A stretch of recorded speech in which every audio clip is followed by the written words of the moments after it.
Assalamualaikum warahmatullahi wabarakatuh. Hai semuanya. Perkenalkan, nama saya Haliza Amalia dan rekan saya yaitu Perkenalkan, nama saya Asila Zahabia. kami dari kelas 10-2.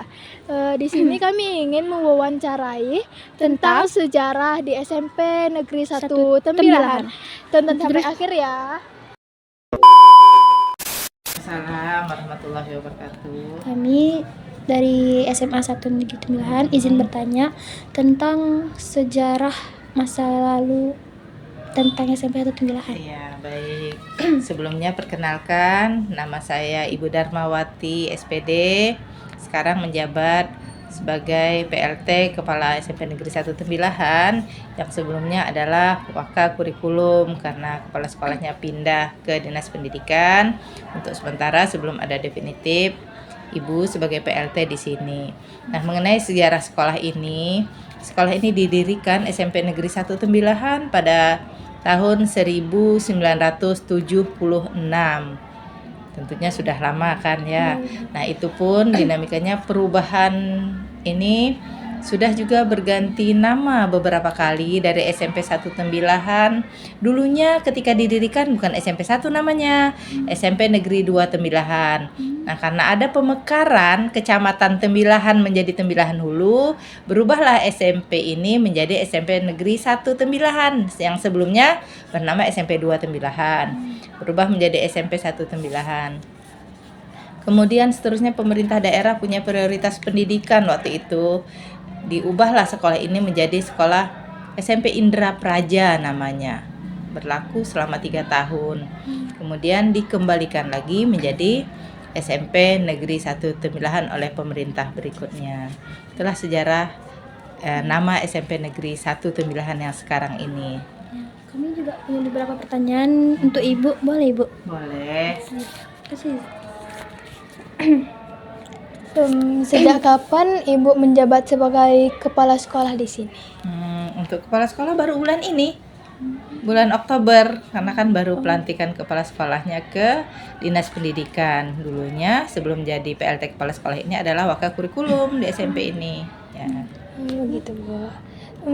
Apa visi dan misi utama sekolah ini, Bu? Nah, dari dulu visi misi sekolah ini pertama ingin menjadikan siswa-siswi yang bersekolah di sini tentunya punya akhlak yang baik, gitu ya, moral yang baik, kemudian berprestasi dan peduli pada lingkungan. Tapi paling prioritas itu bukan saja pada prestasi, kita perlu generasi yang punya akhlak, moral, sikap yang baik. Setelah itu baru diiringi dengan pengetahuan yang baik dan kepedulian. Begitu, Ibu. Untuk pertanyaan selanjutnya, Apa strategi Ibu untuk menciptakan lingkungan belajar yang nyaman dan aman? Untuk strategi yang nyaman itu tentu harus dukungan semua pihak ya.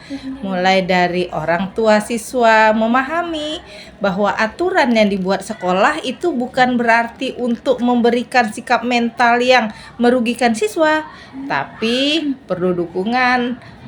Aturan-aturan yang dibuat itu melatih mental, sikap kita menjadi generasi-generasi yang baik. Nah, perlu kita ketahui penekanan peraturan itu tidak hanya pada siswa, tapi pada semuanya, terutama pada guru-gurunya, karena guru adalah figur yang menjadi contoh bagi anak-anak.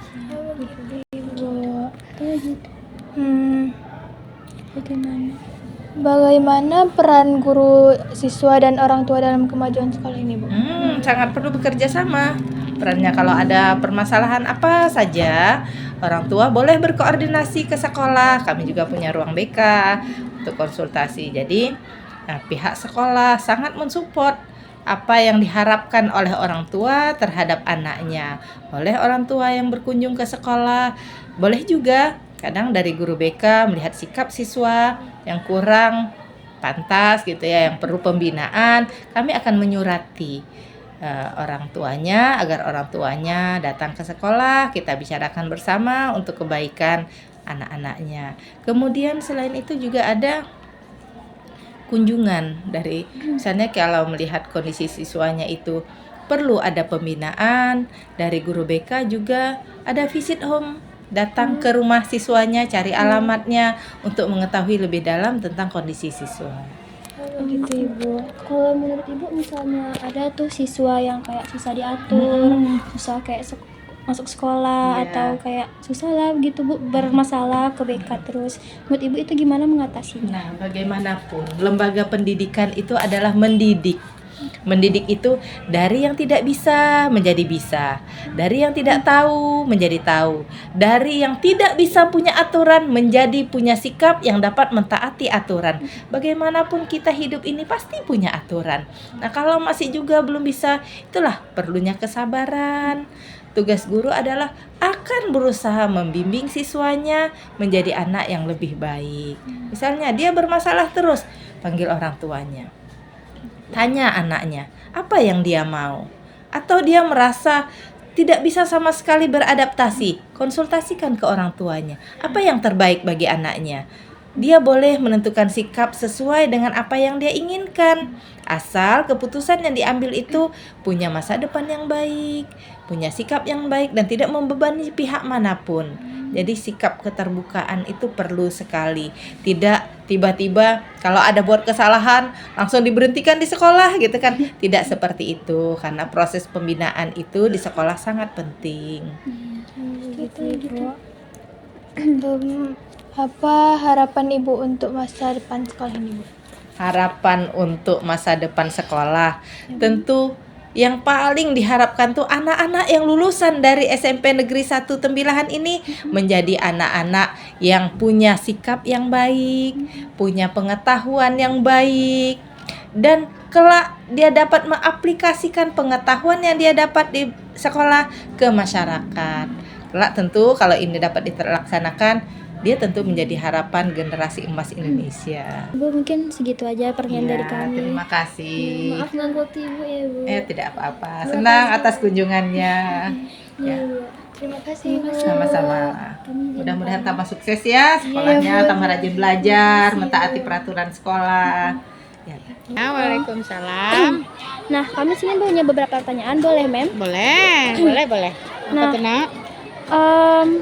Sudah berapa lama Mem mengajar di sekolah SMP 1 Tembilahan ini? Oh, kalau di SMP 1 nih sekitar 20 tahunan mengajar di SMP 1 Tembilahan ini 20 tahunan, tapi sebelumnya kan Mem ngajarnya di SMP Dwi Pak Abadi, Sambu, PT Sambu, Sungai Guntung. Kemudian tahun 2005 Mem pindah ke sini sampai sekarang. Jadi sekitar 20 tahunan. Dari 2005 kemarin ya? Iya, sayang. Terus kalau untuk apa yang membuat Mem itu tertarik menjadi seorang guru? Oh, yang membuat Mem tertarik jadi seorang guru itu Mem tuh dari kecil Mem SMP Mem tuh udah tertarik mengajari kawan Mem gitu ya, mengajari anak-anak kecil di lingkungan tempat tinggal Mem. Nah, mulai dari situlah Mem tertarik kepengen jadi guru. Kemudian kebetulan ada sekolah SPG, Mem masuk SPG dengan niat mau jadi guru SD. Tapi kemudian seiring berjalannya waktu ada kesempatan Mem melanjutkan sekolah, jadi tamat SPG Mem langsung kuliah. Mem kuliah di Unri, ngambil jurusan bahasa Inggris. Jadi kayaknya Mem tertarik jadi guru tuh mulai dari Mem kecil ya. Mem dari kecil ngajari kawan-kawan sekitar Mem, mulai dari ngajari bikin kayak prakarya itu, misalnya bikin kotak-kotak gabus gitu. Nah, mulai dari situ kemudian baru karena banyak anak kecil di sekitar Mem tuh, ya mulailah Mem kumpulkan ada beberapa orang, 3 orang, mulailah Mem ajari berhitung 1, 2, 3. Kemudian A, B, C. Nah, mulai mengajari anak-anak di sekitar Mem itu.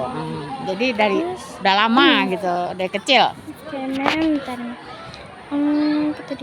Apa metode pembelajaran yang sering Mem pakai untuk di kelas-kelas? Kalau metode pembelajaran ya yang pastinya tuh kan ceramah dulu, karena kita kan menerangkan secara global, garis besarnya aja materi yang mau kita ajar ke anak itu, khususnya tujuan pembelajaran kita tuh apa. Nah, jadi yang pertama itu ya ceramah dulu. Oke anak-anak, hari ini materi kita tentang asking and giving opinion, apa yang kita peroleh dari pembelajaran ini, baru mem ceritakan. Nanti dapatlah di situ fungsi sosialnya apa.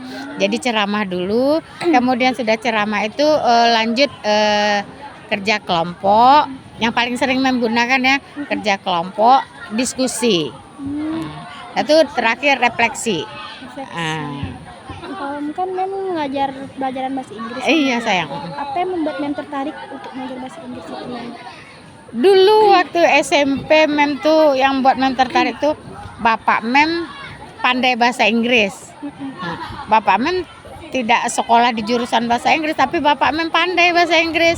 Bapak Mem tuh berdagangnya ke Singapura. Jadi walaupun bahasa Inggrisnya tuh tanpa memperdulikan grammar, tapi bapak Mem bisa. Jadi Mem mikir gini, bapak aku aja yang tidak sekolah kok bisa bahasa Inggris ya.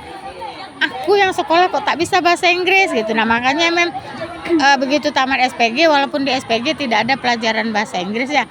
Karena tadi beranjak dari bapak Mem yang bisa bahasa Inggris, Mem yang tak bisa, Mem punya niat, Mem harus bisa bahasa Inggris, dan Mem pun kuliah ambil jurusan di bahasa Inggris. Nah, jadi motivasi dari orang tua Mem yang tidak sekolah di jurusan bahasa Inggris, dia pandai bahasa Inggris.